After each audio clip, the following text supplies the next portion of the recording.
How are you all? I hope you all are fit and fine. अब आपने पिछले video lectures के अंदर आपने देखा था टाइप 1 इलेक्ट्रोस्टैटिक के सम, जिसमें हमने क्वांटाइजेशन ऑफ चार्जेस के बेसिस पर हमने सम्स किए थे। आई होप सो आप सबने वो वीडियो देखा ही होगा। अगर आपने वो वीडियो नहीं देखा है तो कोई दिक्कत नहीं है, लिंक में डिस्क्रिप्शन में रख दूंगा, आप लोग वहां पर जाइए और वो वीडियो को पहले देख लीजिए। तो चलिए शुरुआत करते हैं आज के लेक्चर की। आज के लेक्चर के अंदर हम कवर अप करेंगे इलेक्ट्रोस्टैटिक के टाइप 2 सम, जिसके अंदर हम करेंगे कूलम्स लॉ के बेसिस पर सम करेंगे। अब कूलम्स लॉ, सबसे पहले कौन कौन से फॉर्मूला यूज होंगे वो आप एक बार देख लीजिए। कूलम्स लॉ, अब आपको पता है कूलम्स लॉ किसके बीच में लगता है, तो कूलम्स लॉ दो चार्जेस के बीच में लगता है। एक होता है Q1 चार्ज, दूसरा होता है Q2 चार्ज। और अगर इन दोनों के बीच का डिस्टेंस r है तो इन दोनों के बीच में एक फोर्स लगता है, और वो फोर्स कितना होता है, तो F is equals to K Q1 Q2 upon r square. तो यहां पर जो फोर्स है वो F is equals to K Q1 Q2 upon r square हो गया। के की जगह पर आप 1/4 पाई एप्सिलॉन नॉट लिखते थे into Q1 into Q2 upon r square, ये हमारा फोर्स था। और हम k की वैल्यू सम्स के लिए जितने भी सम करेंगे उसमें k की वैल्यू हम ले लेंगे 9 इंटू 10 टू द पावर 9। उसका यूनिट आप याद रख सकते हैं newton metre square into coulomb inverse, ये आप याद रख सकते हैं इनवर्स स्क्वायर। और एक और बात याद रखनी है तुम्हें, मान लो कि ये जो तुम्हारा चार्जेस था वो एयर मीडियम में था, हवा में था, तो फिर ये आया, या फिर आप वैक्यूम में बोल सकते हो। लेकिन अगर उसे मैं किसी मीडियम में पुट ऑन करूं तो मीडियम में पुट ऑन करने से जो ओरिजिनल फोर्स है वैक्यूम में वो कम हो जाएगा, के जितना कम हो जाएगा, तो उसे डिवाइडेड बाय हम क्या करेंगे, के से कर देंगे। तो ये हम सम के अंदर करने वाले हैं। तो जितने भी सम अगर वैक्यूम में रखे तो फिर ये फॉर्मूला यूज करेंगे, लेकिन अगर मीडियम में रखा तो उसे के से हम डिवाइड करेंगे। और वो जो के है वो तुम्हारा और कोई नहीं, वो डाइलेक्ट्रिक कांस्टेंट कहलाता है। इसे अगर आप डाइलेक्ट्रिक कांस्टेंट बोलो तो भी सही है। अगर टेक्स्ट बुक के अंदर डाइलेक्ट्रिक कांस्टेंट नहीं दिया और रिलेटिव परमिटिविटी दिया है तो भी ठीक है, तो आप उसे दोनों वर्ड यूज कर सकते हो। अगर रिलेटिव परमिटिविटी अगर वर्ड यूज किया है तो भी तुम्हारा के है, और डाइलेक्ट्रिक कांस्टेंट किया है तो भी के। तो चलिए बिना टाइम वेस्ट किए शुरुआत करते हैं एग्जाम्पल नंबर 1 की। हमारा जो लेवल होगा स्टूडेंट्स वो हमेशा बेसिक लेवल से शुरुआत होगी। बेसिक लेवल से शुरुआत करेंगे और फिर धीरे धीरे धीरे धीरे बोर्ड लेवल से लेके हम निकलेंगे नीट लेवल, फिर जी लेवल, वहां तक के हम सम्स क्लियर करते जाएंगे। ठीक है, स्टेप बाय स्टेप करेंगे। तो चलिए शुरुआत करते हैं नंबर 1 की। आपकी स्क्रीन पर आ चुका होगा सम, देख लीजिए एक बार अच्छे से क्वेश्चन पढ़िए। The electrostatic force of repulsion between two positively charge ion carrying equal charges is 3.7 into 10 to the power -9 newton. अब यहाँ पर उन्होंने बोला है कि दो पॉजिटिवली चार्ज हैं।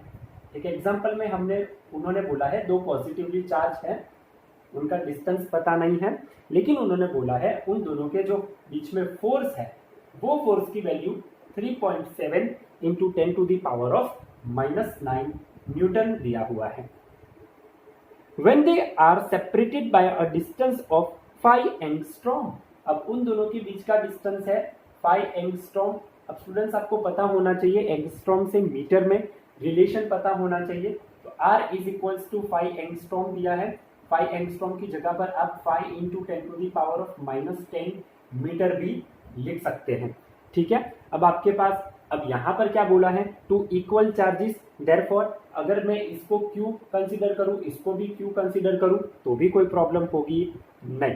अब यहाँ पर देखिए, according to Coulomb's law F is equals to K Q1 Q2 upon R square हमारे पास इक्वेशन है। ठीक है, तो ये इक्वेशन को हम यूज करेंगे।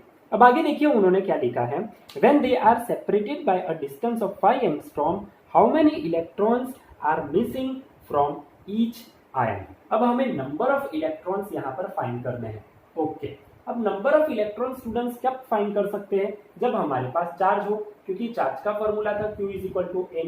तो अब चार्ज फाइंड करना है तो कूलम्स लॉ का यूज कर देंगे, सिंपल। ठीक है, देखो F = k Q1Q2/r²। F की जगह पर आप पुट ऑन कर दो 3.7 × 10⁻⁻9 k की जगह पर आप वैल्यू पुट ऑन कर सकते हैं 9 × 10⁻9 पुट ऑन कर सकते हैं, और यहाँ पर Q1 और Q2 सेम है, इसकी जगह पर आप Q² पुट ऑन कर सकते हैं, और यहाँ पर डिस्टेंस कितना है तो 5 × 10⁻10 और उसका होल स्क्वायर कर सकते हैं। अब आप Q² को मास्टर ऑफ द इक्वेशन करिए, उसे फाइंड करना है। Therefore Q² = 3.7 × 10⁻9 multiply by 5 × 10⁻10 multiply by 5 multiply by 10⁻10 और डिवाइडेड बाय 9 × 10⁻9। अब इसी तरीके से आप करेंगे कैलकुलेशन तो Q की वैल्यू आएगी। अब आप इसकी कैलकुलेशन करना तो आपको Q की वैल्यू मिलेगी 3.2 × 10⁻19 कूलम। चलिए, अब आपको चार्ज मिल गया। अब नंबर ढूंढना बहुत ही आसान है, क्योंकि आपके पास फॉर्मूला है Q = N × E। Therefore N = Q/E। Q की जगह पर आप रख दीजिए 3.2 × 10⁻19 डिवाइडेड बाय इलेक्ट्रॉन का चार्ज आप जानते हैं 1.6 × 10⁻19। तो यहाँ पर 10⁻19 10⁻19 कैंसल, 1.6 2 जा कैंसल हो गया, तो आंसर कितना आया 2। तो नंबर ऑफ इलेक्ट्रॉन्स कितने थे 2 थे। यहाँ पर जो इलेक्ट्रॉन मिसिंग हुए थे वो कितने थे 2 थे। ठीक है, अब देखिए आगे नेक्स्ट क्वेश्चन आपकी स्क्रीन पर आ चुका होगा, एक बार देख लीजिए।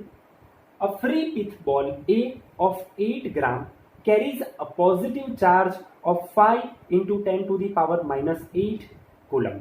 अब यहाँ पर उन्होंने बोला है कोई एक पिथ बॉल है, यहाँ पर मैं A कंसीडर कर देता हूँ क्योंकि उन्होंने कंसीडर किया है, और उसका मास है 8 ग्राम। तो यहाँ पर साइड में लिख रहा हूँ 8 ग्राम उसका मास है।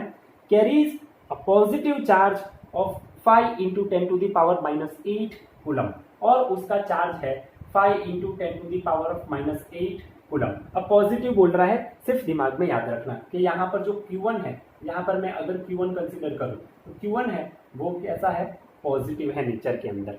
ठीक है, what must be the nature and magnitude of charge that should be given to a second pith ball B fixed 5 centimetre below the former ball. अब यहाँ पर बोला है कि चार्ज की वैल्यू कितनी होगी पिथ बॉल बी की, जो Q1 से वर्टिकल यानी कि नीचे 5 सेंटीमीटर डिस्टेंस पर है। तो 5 सेंटीमीटर बिलो ही एक और बॉल है जिसका नाम है पिथ बॉल बी। उसका नेचर नहीं पता हमें, और उस पर चार्ज भी नहीं पता, यानी कि हमें चार्ज भी मिसिंग है और उसका मैग्नीट्यूड भी मिसिंग है। ठीक है, आगे क्या लिखा है, what must be the nature and magnitude of a charge that should be given to a second pith ball B fixed 5 centimetre below the formal ball so that the upper ball is stationary. Okay, देखिए अब यहाँ पर ध्यान से देखते जाइए। अब मुझे Q2 फाइंड करना है, कौन सा चार्ज है वो पता नहीं है, लेकिन मान लीजिए अगर ये पॉजिटिव हुआ तो ये पॉजिटिव और ये पॉजिटिव होने की वजह से क्या होगा, रिपल्सिव फोर्स होगा। तो एक फोर्स कौन सी तरफ लगेगा, ऊपर की डायरेक्शन। लेकिन आप जानते हैं कि कोई भी बॉल अगर वर्टिकली ऊपर की ओर होती है तो ग्रेविटी की वजह से वो कहाँ पर आती है, नीचे। तो नीचे कौन सा फोर्स लगता है, उस पर mg लगता है। तो ये जो चार्ज है उस पर टोटल 2 फोर्स लगे, एक Q2 की वजह से लगा इस तरफ, और ये ग्रेविटी की वजह से लगा इस तरफ फोर्स। तो यहाँ पर क्या लिख सकते हैं, F = m1 × g, क्योंकि ये इसकी बात कर रहा हूँ तो m1 × g करके इक्वेशन नंबर 1। और यहाँ पर दूसरा फोर्स कौन सा है, कि Q1 Q2/r², ये भी फोर्स है। अब दोनों फोर्स है तो दोनों फोर्स को क्या कर सकते हैं, आप कंपेयर कर सकते हैं। ठीक है, तो comparing equation 1 and 2 we get m1g = kQ1 Q2/r²। ठीक है, अब मुझे क्या फाइंड करना है भाई, Q2 फाइंड करना है। तो Q2 की वैल्यू मैं क्या करूंगा, मास्टर ऑफ द इक्वेशन कर दूंगा। सबसे पहले जो जो आपको वैल्यू दिख रही है वो आप वैल्यू यहाँ पर पुट ऑन कर सकते हैं। के की जगह पर आप 9 इंटू 10 टू दी पावर 9 रख दीजिए, Q1 की जगह पर आप 5 into 10 to the power of -8 रख दीजिए, मल्टीप्लाई बाय Q2 रख दीजिए और डिवाइडेड बाय डिस्टेंस की जगह पर आप कितना है 5 सेंटीमीटर है, लेकिन उसे मीटर में कन्वर्ट करना पड़ेगा। मीटर में कन्वर्ट कर दिया तो भाई 0.05 हो गया और उसका होल स्क्वायर कर दिया हमने।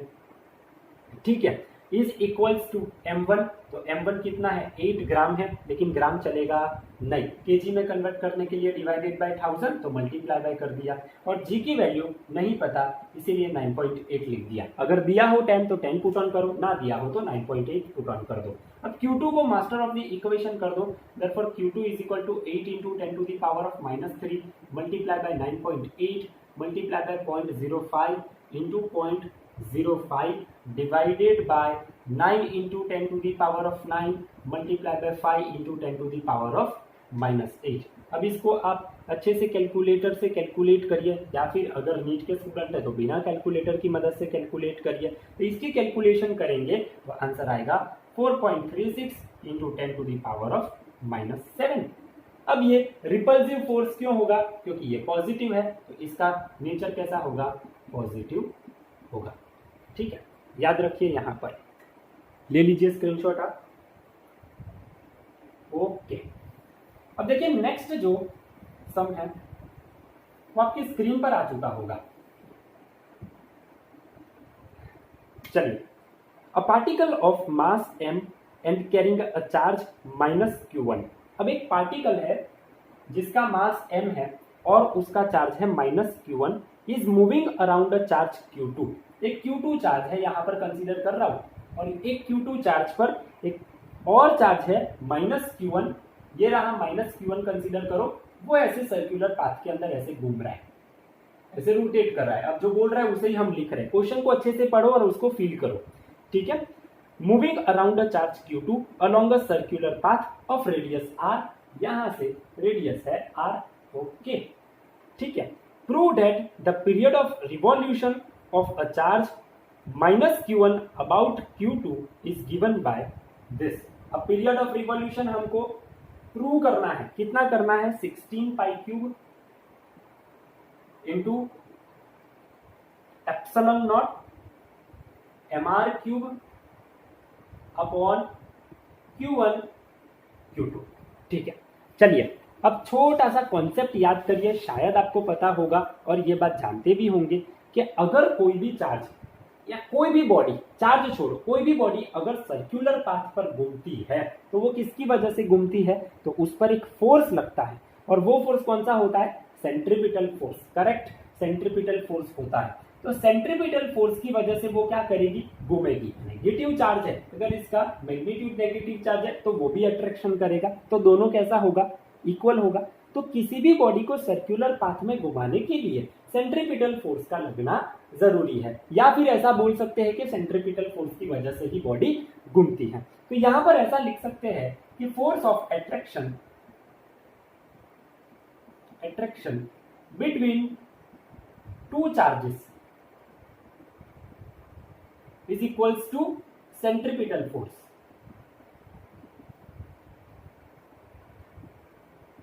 ऐसे, ठीक है। अब यहां पर ध्यान दीजिए, फोर्स ऑफ अट्रैक्शन कितना होगा, के Q1 Q2 upon are square, और सेंट्रीपिटल फोर्स का इक्वेशन आप लोग जानते हैं mv स्क्वायर अपॉन आर। अब देखिए हमें पीरियड ऑफ रिवॉल्यूशन फाइंड करना है। अब पीरियड ऑफ रिवॉल्यूशन का फॉर्मूला आप जानते हैं, time is equal to distance, circular path में कवर किया 2πr, और उसकी स्पीड, तो हमें यहाँ पर क्या नहीं है, स्पीड नहीं है, तो मैं क्या करूंगा, यहाँ से स्पीड को मास्टर ऑफ द इक्वेशन करूंगा, तो इसे भेज देते हैं ऊपर। यहाँ पर मैं लिख देता हूँ 1/4π epsilon not into Q1 into Q2 into R, और यहाँ पर आर क्यूब आर स्क्वायर तो है ही, और डिवाइडेड बाय एम मिला दिया, is equals to v square. अब जो कट होता हो उसे आप कट कर लीजिए, चलो हो गया एक कट, तो V square is equals to Q1 Q2 upon 4π epsilon not into R into M, ये हो गई हमारी वैल्यू। ठीक है, अब v इज इक्वल्स टू क्या हो गया, under root of Q1 Q2 upon 4π epsilon not into mr। ये वैल्यू हो गई। अब ठीक है, अब पीरियड ऑफ रिवॉल्यूशन फाइंड करना है, वैल्यू पुट ऑन कर दो, t is equal to 2πr upon v। अब v की जगह पर ये पुट ऑन कर दीजिए। देखिए यहां पर ध्यान से proof, t is equal to 2πr upon v की जगह पर डाल दीजिए under root of q1 q2 upon 4π epsilon not into mr। अब थोड़ा रीअरेंजमेंट करना पड़ेगा टर्म का, therefore t is equal to 2πr under root of 4π epsilon not into, यहां पर लिख दीजिए mr अपॉन q1 q2। अब देखिए कोई भी बाहर वाली चीज को अगर अंडर रूट में भेजना है तो हमेशा स्क्वायर करके भेजा जाता है, तो हम स्क्वायर करके भेज देते हैं। तो t इज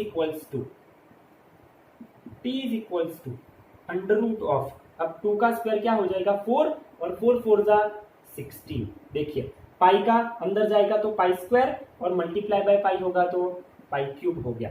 अब यहाँ पर अंदर जाएगा तो आर स्क्वायर और फिर ये आर के साथ मल्टीप्लाई होगा तो आर क्यूब। चलो तीनों दिन अंदर पहुंचा दिया। अब ये हो गया, पाई भी हो गया, तो बचा क्या एप्सिलॉन नॉट बचा इंटू एम बचा, और फिर यहाँ पर Q1 और Q2। देखिए जरा प्रूव करना था, आ गया। चलिए समझ में आ रहा है क्या किया हमने।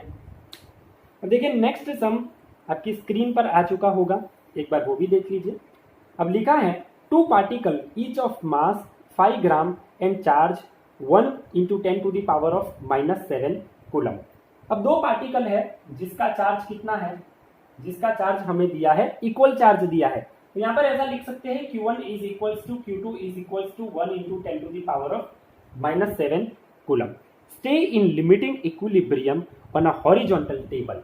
दोनों एक हॉरिजॉन्टल टेबल पर रखे हुए हैं with a separation of 10 centimetre. उन दोनों के बीच का डिस्टेंस कितना है 10 सेंटीमीटर है, ठीक है। The coefficient of friction between each particle and the table is the same. अब जो कोफिशिएंट ऑफ फ्रिक्शन है वो सेम है, लेकिन हमको फाइंड करना है म्यू। Find mu. देखो हमेशा हमें फॉर्मूला पता होना चाहिए, तो हमेशा जब कभी भी सम सॉल्व करने बैठो आपके पास फॉर्मूला लिस्ट जरूर हो, ये ध्यान रखें।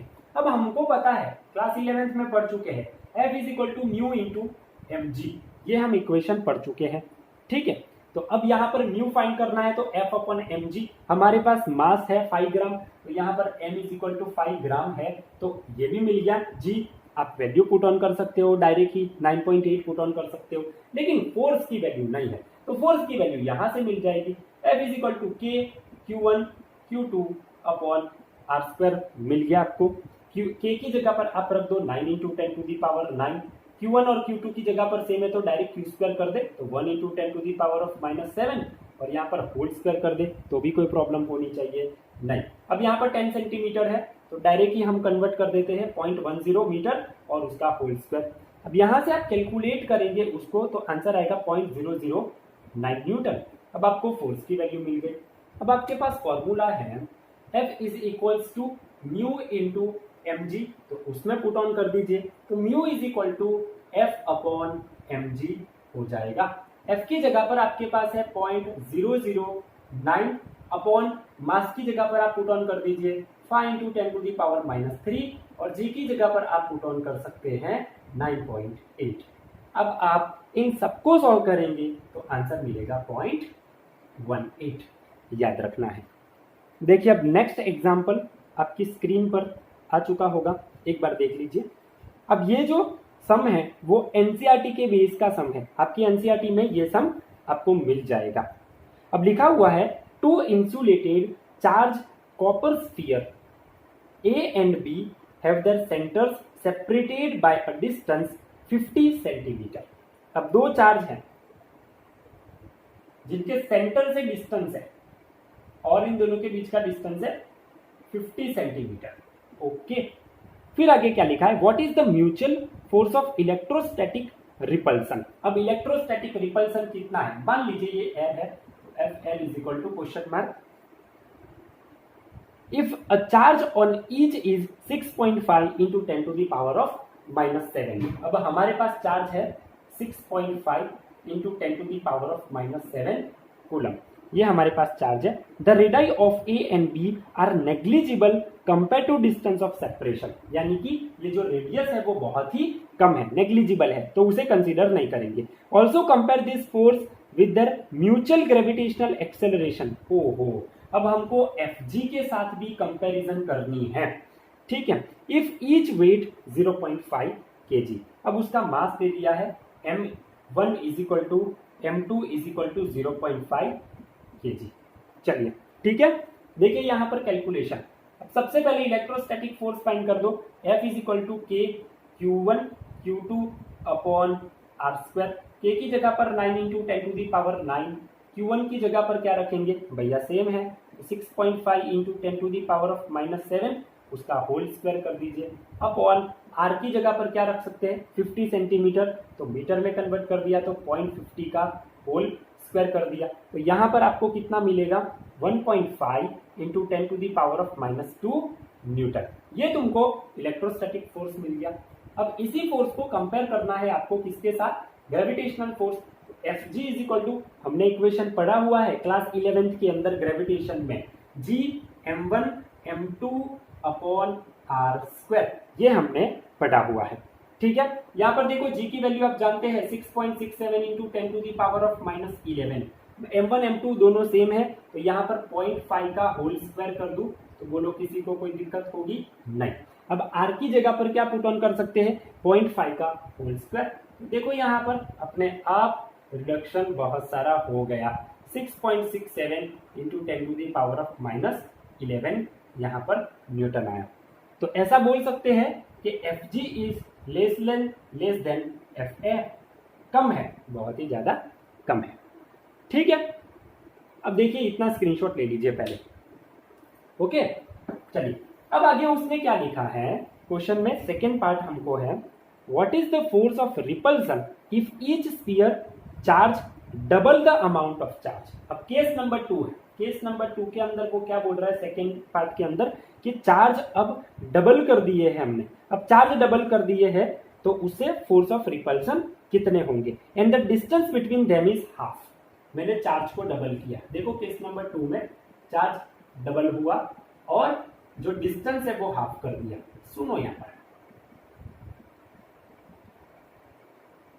हाफ कर दिया, तो अब सिचुएशन क्या हुई, अब देखो F = K, अब चार्ज डबल हुआ यानी कि यहां पर 2Q1 × 2Q2 अपॉन जो डिस्टेंस था उसकी जगह पर r/2 का होल स्क्वायर लिख सकता हूं, या फिर यहां पर मैं F' लिख के डिनोट कर रहा हूं। F' = K × 2 2 4 × Q1 × Q2 upon r², और डिनो में 4 आएगा और डिनो का डिनो कहां पर जाएगा, ऊपर 4 जाएगा। आंसर कितना आएगा 16, और बाकी सब तो क्या है पहले जैसा f ही है, तो 16f। अब आगे हमने f की वैल्यू कितनी फाइंड की थी 1.5 × 10⁻⁻² किया था, तो उसे डायरेक्ट मल्टीप्लाई कर दो, आंसर आया 0.24 न्यूटन। चलिए हो गया, अभी भी खत्म नहीं हुआ है, उसी में सेकेंड पार्ट है। If 2 sphere are placed in water, dielectric constant of water is 80।